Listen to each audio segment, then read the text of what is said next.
Sabes que en el Antiguo Testamento encontramos a dos grandes líderes que Dios levantó.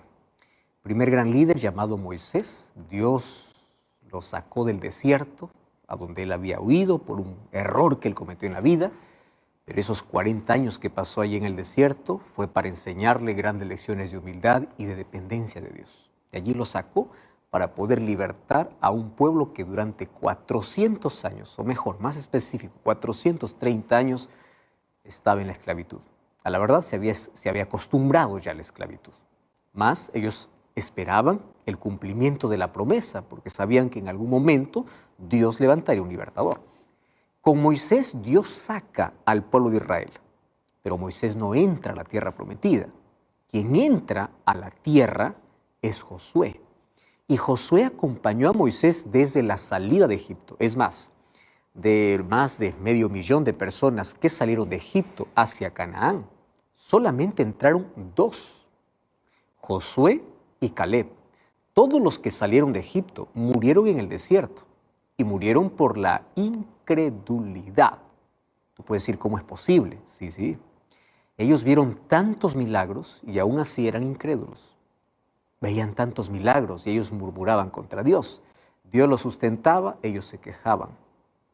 Aún viendo cosas extraordinarias, ellos murmuraban, ellos se quejaban, ellos se rebelaban contra Dios. No existió un pueblo que haya visto tanto milagro como el pueblo de Israel. Imagínate en el día ver una nube que les guíe y que les proteja del calor en medio del desierto. En la noche una antorcha de fuego para que pueda abrigarlos. Todos los días ver caer alimento del cielo, el maná. Y Dios lo sustentó por 40 años. Y toda esa generación, por su incredulidad, murió en el desierto. ¿Quiénes fueron los que entraron a la tierra prometida? Los hijos de aquellos que salieron de Egipto, aquellos que nacieron en el desierto. Bueno, solo que de todos los que salieron, 2 entraron. Uno es Josué y el otro es Caleb. Los únicos que salieron de Egipto y entraron a la tierra de Canaán. Ellos vieron, acompañaron, vieron el brazo poderoso de Dios. Ellos acompañaron cada milagro, pero en su corazón siempre había suficiente fe basado en las evidencias del poder de Dios. Y quiero decirte algo, hay grandes recompensas para aquel que nunca deja de creer. Quiero repetirte esto. Hay grandes recompensas para aquel que nunca deja de creer. Y vamos a partir de allí, porque ahora vamos a ver cómo es que funcionan los milagros. Quiero decirte que los milagros funcionan no cuando el ser humano quiere. Los milagros acontecen cuando Dios quiere y como Él quiere. No está basado en la lógica humana. Nuestro problema es que a veces nosotros vamos a Dios con una lista de pedidos y también vamos con una lista de sugerencias, como diciendo, te estoy pidiendo esto, pero quiero que lo hagas a mi manera, quiero que lo hagas en mi tiempo. Y a veces solamente tomamos a la oración como un recurso de pedidos. Más o menos algunos piensan que la oración es como una caja donde tú pones una moneda y tú dices, yo quiero tal cosa. ¿Has visto aquellas cajas de alimentos o de productos que hay en los aeropuertos? Tú colocas una moneda, seleccionas el producto y allí ya está. Entonces algunos piensan que la caja es la oración y cuando yo voy a orar es como una moneda que Dios me va a dar lo que yo quiero. Para eso no funciona la oración. Y ya hemos hablado acerca de un concepto básico de oración. La oración ayuda a desarrollar nuestra confianza. La oración hace que la duda, la incredulidad, que a veces se apodera del corazón humano, pueda desaparecer y pueda crecer la confianza en Dios. Y esto es lo que aprendió Josué y Caleb. Mas hoy vamos a hablar específicamente sobre Josué. ¿Sabes que de los libros del Antiguo Testamento, quiero decirte que Josué tiene historias realmente extraordinarias? Déjame leerte apenas la historia del cual vamos a reflexionar hoy. Y está en el libro de Josué, capítulo 10, versículo 12 hasta el versículo 14. Préstame atención porque en estos 2 versículos encontramos una riqueza de cosas que hoy necesitamos reflexionar. Dice así, entonces Josué habló a Jehová el día en que Jehová entregó al amorreo delante de los hijos de Israel. En el día que Jehová entregó. Buen detalle. Número 2. Y dijo en presencia de los israelitas: Sol detente en Gabaón y tu luna en el valle de Ajalón. Y el sol se detuvo y la luna se paró, hasta que la gente se hubo vengado de sus enemigos.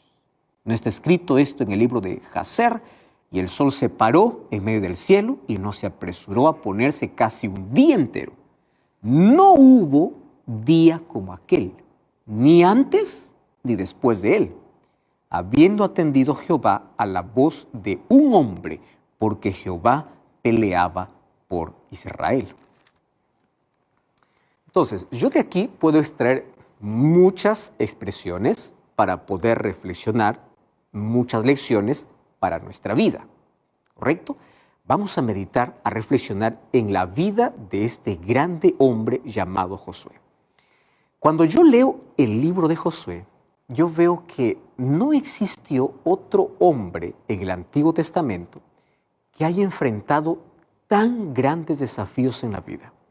Claro, Moisés enfrentó el desafío de poder ir hasta el faraón y de poder sacar al pueblo de Israel que estaba esclavizado. Pero cuando yo voy a Josué, yo veo que Josué es el muchacho, es el hombre, es el joven o es el hombre de los grandes desafíos. Por eso una de las primeras cosas que Dios le dice a Josué es así: esfuérzate y sé valiente porque yo estaré contigo. Las cosas no van a ser fáciles. Esfuérzate, sé valiente. Mi promesa es que nunca te dejaré. Y esa promesa viene de parte de Dios para todos. No es que, Señor, tú peleas por mí, yo me cruzo los brazos y muy bien. No, espérate. Esfuérzate y sé valiente.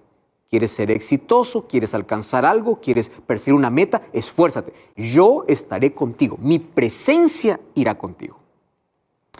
Bueno, Josué es el hombre de los desafíos.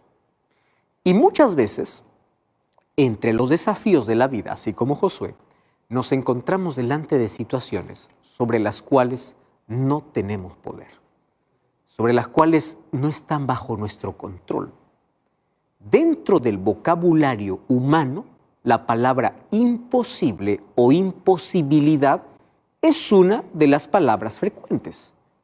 ¿Correcto? Se puede pronunciar en diferentes momentos. A veces por falta de fe, a veces por duda, falta de confianza, o hay personas que ven a todo imposible. Ya sea basado en su experiencia, en sus complejos, en sus traumas, en su infancia, etcétera, etcétera. Sin embargo, quiero que sepas algo, que en la vida no siempre es fácil, y en el transcurso de la vida vas a encontrar cosas aparentemente imposibles. Pero aquí viene un asunto. Lo imposible para el hombre es posible para Dios, porque dentro del vocabulario celestial no existe la palabra imposible. La palabra se elimina, se tacha y solamente existe la palabra posible. Pero no solamente dentro del vocabulario divino, también dentro del vocabulario de aquellos que creen, que confían en Dios y han aprendido a desarrollar una intimidad cercana con Dios. ¿Y cómo se desarrolla esa intimidad? Pues a través de la oración, a través de escuchar su palabra, a través de la obediencia a su palabra. Bueno, Josué fue un hombre que enfrentó grandes desafíos. ¿Y qué cosa me impresiona? Siempre salió vencedor ante ellos. Mira, los desafíos lo enfrentó desde antes que él tomase liderazgo. Un día Moisés tomó a 12 espías, y él fue uno de los 12 espías o 12 príncipes que fue enviado a la tierra de Canaán para poder espiar la tierra. De los 12 vieron las mismas cosas, recorrieron el mismo camino, vieron los mismos gigantes, estudiaron estadísticas, vieron la realidad. Los 12 vinieron con la información, la misma información. Solo que al momento de transmitir la información, préstame atención aquí, 10 de los que habían ido a mirar la tierra dieron una información basado solamente en su estadística, basado solamente en su realidad. ¿Y cuál fue la información que dieron? La tierra es linda, La tierra es preciosa, fluye leche y miel, mira los frutos, mira las uvas, mira las manzanas, porque incluso ellos tuvieron que cargar entre 2 hombres un racimo. Ahora imagínate, un racimo de uvas lo carga un niño de 5 años. Ahora tener que cargar sobre el hombro. Estamos hablando de cosas que nosotros ni siquiera imaginamos. La tierra producía. De la tierra fluía leche y miel, que significaba abundancia, y a esa tierra Dios les estaba llevando y Dios iba a cumplir su promesa. Pero estos 10 vieron solamente la realidad, confiado en sus datos estadísticos, en su armamento, en su fortaleza, y se olvidaron que Dios estaba con ellos. Pero hubieron 2 que dieron un informe no solo basado en la realidad, sino que basado en la realidad, más añadido una visión de fe. Y quiero que entiendas porque esto es importante que tú ahora mismo tienes que comprender. La fe no significa evadir la realidad. La fe no significa huir de la realidad, no. No es que yo tengo fe y no miro la realidad, no, la realidad existe. La fe significa ver más allá de mi realidad. ¿Me estás entendiendo? Yo imagino la fe más o menos como unos lentes o binóculos, donde tú estás aquí y puedes ver a distancia qué cosa es lo que viene, qué cosa es lo que hay más allá.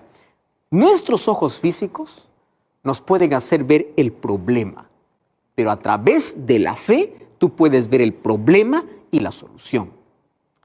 Cuando eres despedido del trabajo, con tus ojos físicos tú estás pensando, aquí se acabó, yo no tengo cómo sostener a mi familia, aquí se me acabó las posibilidades, se me acabó el sueño. Pero con los ojos de la fe puedes ver que en la pérdida del empleo tienes un Dios sustentador y un Dios que abrirá las puertas. Frente a la decepción, con los ojos de la realidad, tú puedes ver que es una herida incurable, que nunca más vas a creer en el amor, que piensas que todo el mundo falla, piensas que tu vida es un fracaso, porque te decepcionaron. Pero con los ojos de la fe, mira la realidad en el presente y mira que Dios puede curar un corazón herido, que existen personas diferentes. Te das cuenta que la perspectiva, la visión que tenemos de la vida va a depender de quién es Dios para ti. Con los ojos de la realidad, tú puedes ver que un ser querido fallece, muere. Y tú te desesperas y dices, aquí se acabó la vida. Pero con los ojos de la fe, ves que la muerte, aunque hoy te cause lágrimas y dolor, por la fe tú vas a ver que ese ser querido que estás enterrando un día va a resucitar. Porque tú crees ¿en quién? En un Dios que venció la muerte, en un Dios que abre puertas, en un Dios que no conoce lo imposible. La fe no niega la realidad. La fe te ayuda a mirar más allá de tu realidad presente. ¿Estás entendiendo? Esa era la visión de Josué y de Caleb, pero hoy vamos a hablar más de Josué específicamente. ¿Qué cosa es lo que vieron esos 10 espías? Cuando ellos fueron a espiar la tierra, dijeron, todo está bonito, pero ahí vimos gigantes. Y nosotros a su lado éramos como langostas, mente de langosta. Y no era que eran tan pequeños. Claro que había gigantes, sí, había gigantes. ¿La realidad era eso? Claro. Por eso es que Josué, cuando da el informe, dice, hay gigantes, es verdad, pero nosotros tenemos un gigante mayor. Vamos, porque Dios está con nosotros. Dios nos ha mostrado su poder. Ahora quiero que entiendas, el problema no estaba en el gigante, el problema estaba en el corazón, el problema estaba en la visión. El mayor gigante que tenía el pueblo no eran los gigantes contra los cuales ellos tenían que pelear. El mayor gigante era su corazón incrédulo, que a pesar de ver tantos milagros de Dios, ellos continuaban dudando de Dios. Tu mayor gigante siempre será tu corazón lleno de dudas, no el problema. Tu mayor problema nunca será externo. Eso no significa que no existen problemas externos, existen. Tu mayor problema siempre será interno. ¿Cuánta fe tienes? ¿Cuánta confianza tienes? ¿Cuánto eres capaz de confiar en Dios? Entonces, cuando tú estás cerca de Dios, Ves que Dios es gigante, superior a todo, y los problemas pues son pequeños. Ya hablamos en el programa anterior, porque iniciamos una serie especial sobre fe. La oración no hace que Dios baje, la oración me eleva hacia la presencia de Dios. Y fíjate cómo la oración muda nuestra perspectiva. Cuando nosotros vamos a la presencia de Dios, tenemos la visión de Dios. ¿Qué significa tener la visión de Dios? Y yo ya te ilustré, cuando uno sube a una montaña, o no sé si tú ya has hecho algún viaje o varios viajes en un avión. Cuando tú estás allí en la pista de aterrizaje, todo es grande. Los edificios son grandes, las personas son grandes, las casas son grandes, los carros son grandes, todo es grande. Un carro es grande porque un carro puede alcanzar 10, 15, 20, un ómnibus puede alcanzar 60, 70 personas, es grande. Pero cuando tú vas a ver que el avión despega y mientras más se eleva, todo aquello que veías grande cada vez es más pequeño y más pequeño. Y tú puedes mirar un carro que cuando estabas en el suelo, lo veías en el piso, lo veías grande, lo ves al tamaño de un juguete y dices, ¿cómo es posible que un ser humano pueda entrar allí? Y mientras más arriba vas, ves más insignificante. Ahora, así sucede con aquel que a través de la oración se eleva a la presencia de Dios. Mientras tú no estás orando, tú ves que todo es gigante, todo es grande. Pero cuando tú vas a la presencia de Dios, tienes la visión de Dios y ves que los problemas que eran grandes cada vez son más pequeños, son más insignificantes. ¿Por qué? Tienes un Dios grande, tienes un Dios todopoderoso. Eso hace la oración, te cambia la visión de la vida. Y eso sucedió con Josué. Josué vio los gigantes, sí, pero dijo, ¿y qué son estos gigantes? Yo conozco un gigante mayor y es Dios. Vamos porque podemos. Bueno, allí nosotros vemos la visión que tenía ya este hombre. Y esa visión estaba basada en la comunión con Dios. Esa visión no se aprende leyendo un libro de automotivación, no se aprende en la escuela, no se aprende en la universidad. No hay título que te pueda dar esa visión. Esa visión te da la fe, esa visión te da la oración, esa visión te da la comunión que puedas tener con Dios. Ahora, ahí estaba el primer desafío, donde Josué mostró fe. Tengo que explicarte todo esto para luego decirte por qué se hizo ese milagro. Sin embargo, él enfrentó otro desafío. Después de eso, yo creo que el mayor de todos los desafíos fue sustituir a Moisés. Cuando yo voy a Josué capítulo 1, dice que aconteció después de la muerte de Moisés, siervo de Jehová, que habló Jehová a Josué, hijo de Nun, siervo de Moisés. Y le dice, levántate. Mi siervo ha muerto. Tú levántate. Tú vas a hacer que el pueblo pueda entrar a la tierra prometida. Dos cosas me llaman la atención. Josué era obediente, Josué era fiel, Josué era siervo. Esa es la mayor escasez, ¿verdad? Todo el mundo sueña ser líder. Pocos líderes que sirven. Todo el mundo quiere mandar. Pocos quieren obedecer. Todo el mundo quiere tener una posición. Y una posición alta, ¿para qué? Para dar órdenes. Pocos quieren decir, yo quiero recibir órdenes para obedecer. Dios levanta al siervo de Moisés. ¡Qué tremenda responsabilidad! Ahora, tanto del punto de vista de la persona, obviamente a quien tenía que sustituir. Pero no solamente en base a eso. Hablemos de la misión. Imagínate conducir a ese pueblo duro y rebelde, incrédulo, para conquistar la tierra prometida. Pero tú crees que Josué dice, ay no, qué miedo. No, él confía. Él aprendió que el Dios que le llamaba para una misión especial, Él lo capacitaría, Él iba adelante. Él no confiaba en sus fuerzas, ni en su gente, ni en su fortaleza, ni en su armamento. Él confiaba en el Dios que peleaba por él. Ahora, Josué está delante de un gran desafío. ¿Cuál es el desafío? Pues los gabaonitas habían solicitado ayuda porque resulta que los gabaonitas habían hecho una alianza con el pueblo de Israel. ¿Y qué sucede? ¿Qué dice el capítulo 10, versículo 3? El rey Adonisec, rey de Jerusalén, envió a Joam, rey de Hebrón, a Piream, rey de Jarmut, Jafía, rey de Laquis, Debir, rey de Eglón, diciendo: vengan y ayúdenme y combatamos a Gabaón, porque he hecho paz con Josué y con los hijos de Israel. 5 reyes de los amorreos, el rey de Jerusalén, de Hebrón, de Jarmut, de Laquis, de Eglón, se juntaron y subieron con todo su ejército y acamparon cerca de Gabaón y pelearon. ¿Y qué sucede? Los gabaonitas, como habían hecho la alianza con el pueblo de Dios, ellos van y dicen: por favor, son 5, nosotros somos 1, ayúdennos. 5 reyes, 5 ejércitos. ¿Qué hizo Josué? Está bien. ¿Cuántos son? 5. Todo bien. Se preparó para la batalla. ¿Y qué cosa me gusta? Porque en el versículo 12 dice: entonces Josué habló a Jehová el día que Jehová entregó al amorreo. Esto me enseña una lección interesante. La batalla aconteció en el día que el Señor entregó a los amorreos en manos de los hijos de Israel. O sea, Josué y el pueblo estaban en una guerra que Dios ya los había entregado.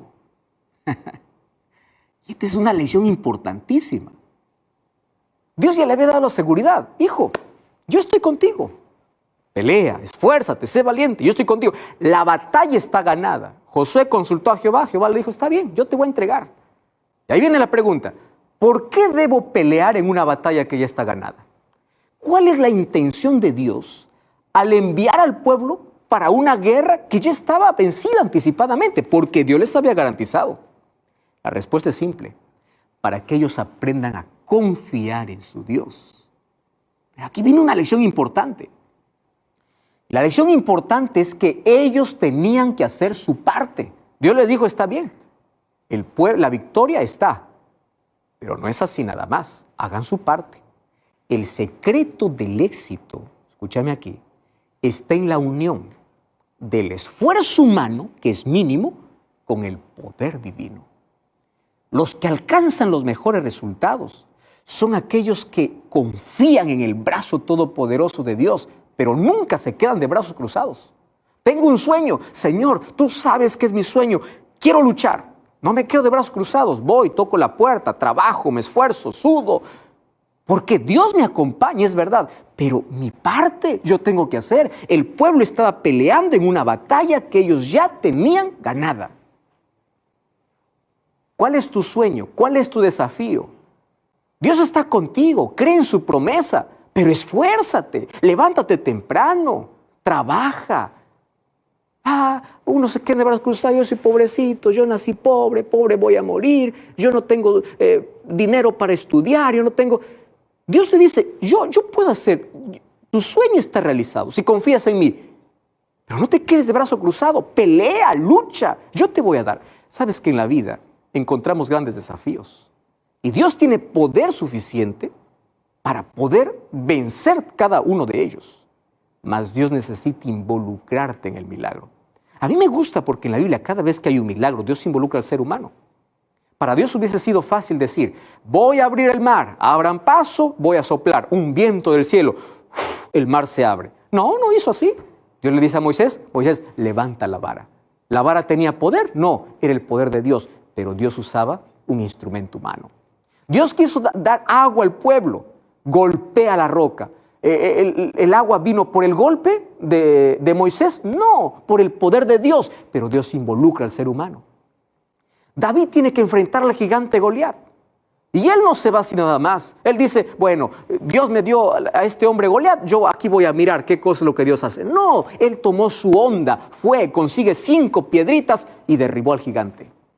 Un día Eliseo hace un milagro con una mujer viuda y le dice: ahora vas a ver milagro de Dios, pero consigue tinajas.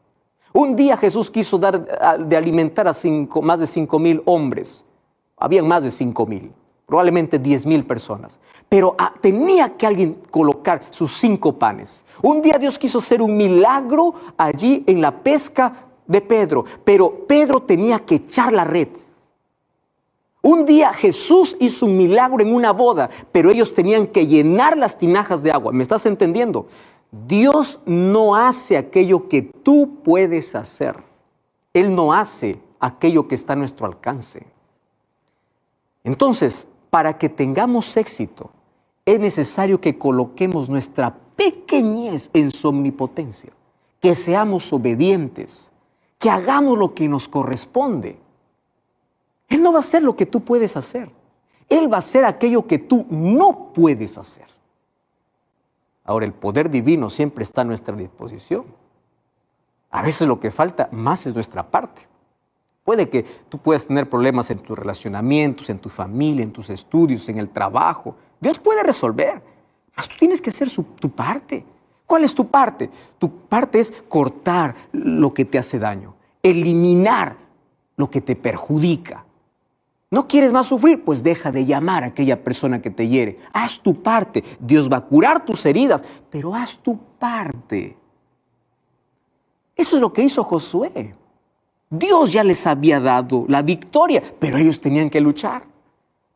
Entonces, en aquella batalla, Josué y sus hombres, pues estaban haciendo su parte. Solo que mientras hacían su parte, el día estaba acabando y la batalla aún no terminaba.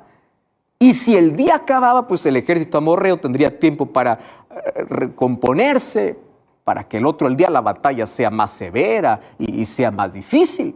Así que Josué dijo, bueno, yo estoy haciendo mi parte, estoy haciendo la voluntad de Dios, Dios está conmigo, Dios me ha dicho que esto es lo que tengo que hacer. Bueno, tengo un problema, el día se va, pero el día que se va no puede ser un problema si Dios ya me entregó. José lo que necesitaba era un poco más de luz, más de sol, necesitaba más de tiempo. Y es en ese momento que fue hecha la oración más extraña de la Biblia. Sol, detente en Gabaón y tu luna en el valle de Ajalón. Pero quiero que entiendas algo. Quien dijo esto era un hombre de fe. Era un hombre que no es que dijo, Señor, detén el sol, y era la primera vez que hablaba para Dios. No, él ya tenía una relación con Dios. Era un hombre que durante horas estaba postrado en tierra en oración. ¿Recuerdas el campamento de Gilgal? Él estaba orando.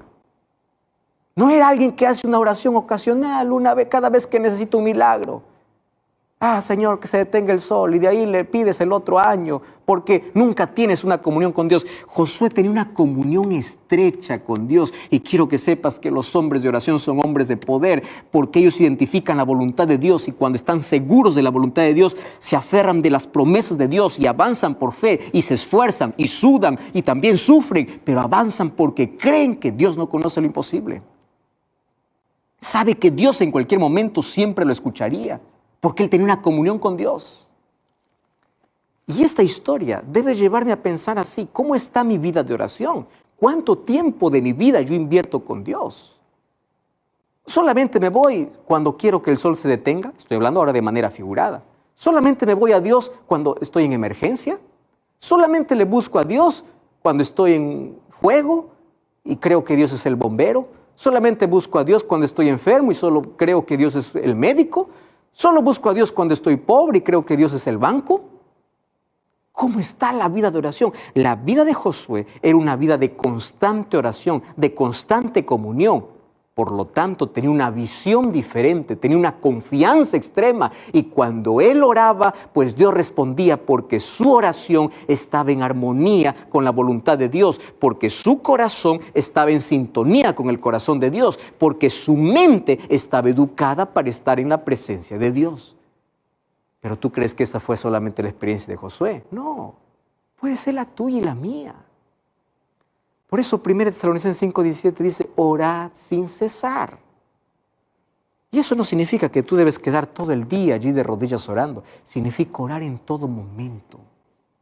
Y hoy te voy a desafiar a tener no solamente un momento de oración. Es bueno tener un momento de oración cuando antes que salga el sol, allí en la mañana, en la madrugada, tienes tu comunión con Dios. Eso está todo bien. Mas tú también tienes que aprender a orar mientras caminas, mientras trabajas, mientras estudias, mientras practicas deporte, mientras enamoras, antes de firmar un documento, antes de iniciar algo. que tu vida no esté identificada por momentos específicos de oración, sino por una vida de oración, orar sin cesar. Tú sabes que el diablo solo tiembla cuando te ve orar. Y él hará todo lo posible para que no haya tiempo para que tú ores. Por eso es que una vida de oración es tan importante. Y una vida de oración que se coloque en sintonía con la voluntad de Dios, no hay imposibilidades en la vida de aquel que ora. Necesitamos de la oración para mantenernos vivos espiritualmente, considerando que la oración es la respiración del alma.